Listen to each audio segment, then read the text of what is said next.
Sveiki! Mans vārds ir Kristians, un šodien es jums rādīšu, kā siet kurpes trijos veidos.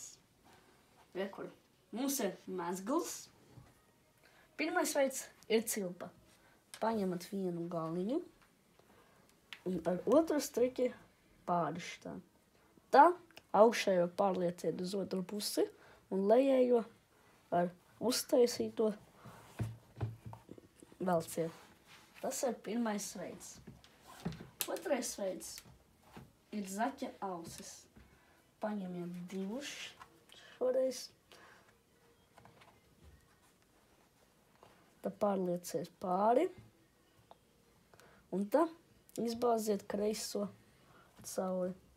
Un šito kreiso velciet. Un tas ir otrais veids – zaķa ausis. Trešais veids sākumā būs diezgan grūti, bet pēc tam būs diezgan viegli. Tas ir veiklie pirkstiņi. Vispirms vajag šitā, lai striķi ir aizmugurē, nevis priekšā. Tad ar kreiso roku caur šito pusi un ar labo roku ar īkšķi.